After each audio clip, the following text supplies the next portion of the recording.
Hi and welcome back. In this video, we're going to take the assessment instrument we've just created as a part of the TAE ASS 401 tasks, and we're going to validate it, which is a part of the TAE ASS 403 tasks. So firstly, we're going to look at the folder that says Tasks to Complete TAE ASS 403. If we open that, we'll see straight away that there is a validation report example and a validation report template. Now, the example is great for you to have a look at. In this particular video, we're going to go straight into the template and look at some of the basics you need to be aware of to fill it out correctly. So you might recognize this assessment instrument from the last video. However, we've now filled out this first page and we've made some changes to each of the observations to make them more contextual and to read more sensibly. You'll also note that the headings here have been changed and added, preparing for instruction, conducting instruction, etc. The reason I did that, of course, was to make this entire instrument make more sense to the assessor. Just note here, our purpose now is to validate each of these observations and the rest of the actual instrument itself against the requirements of the training product, or in this case, the unit of competency. So on the right here, we have our assessment validation.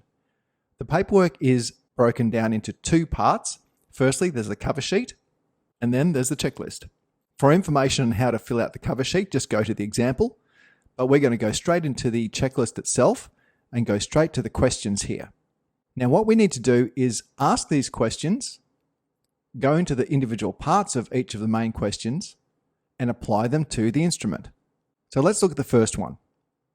It says the assessment task instructions and assessment conditions are clearly identified.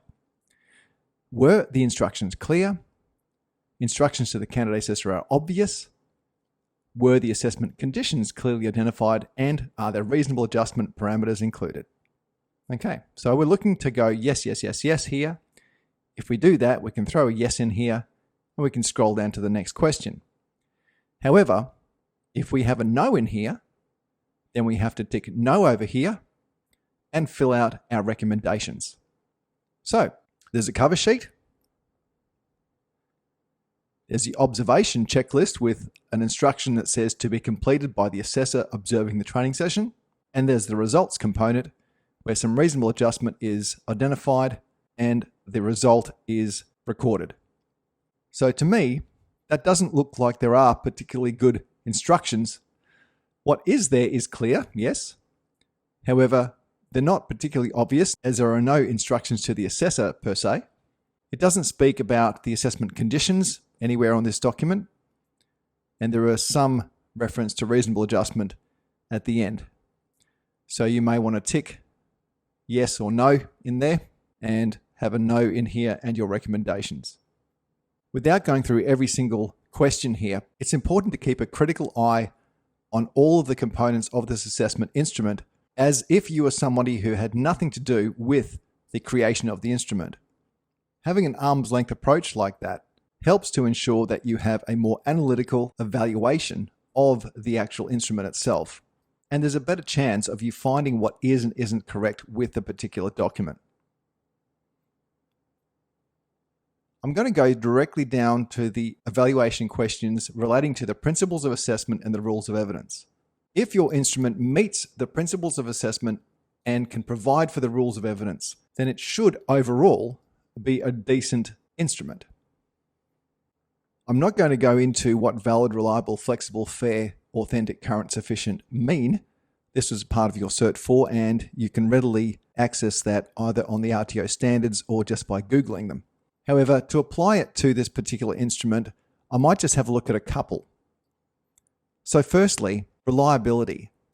Reliability in an assessment instrument is achieved by having very unambiguous, clear, concise observations or questions if we're looking at the knowledge test. I'll go to one in particular where it says, uses interpersonal skills with learners to establish a safe and comfortable learning environment. If you were the assessor, how could you be sure that what you observed as interpersonal skills, another assessor would find exactly the same?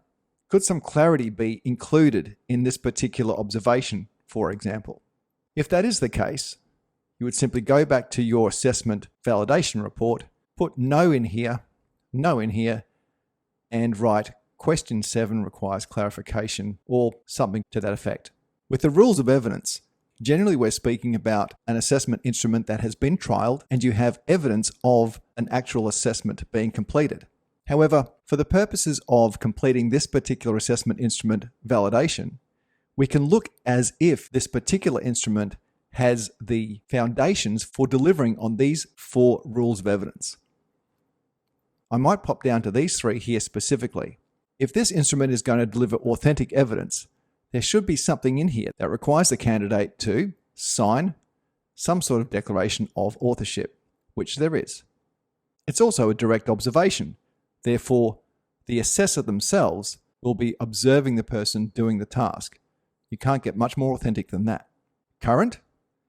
Is there room on this instrument for dates? Of course there is. And lastly, sufficiency. Now, I'm not going to spoil the surprise to this particular instrument, but what I will refer you to is to have a look at the performance evidence requirements for this unit of competency. You should find that there is a requirement with regards to the number of observations, in which case sufficiency in this particular instrument is not clearly indicated.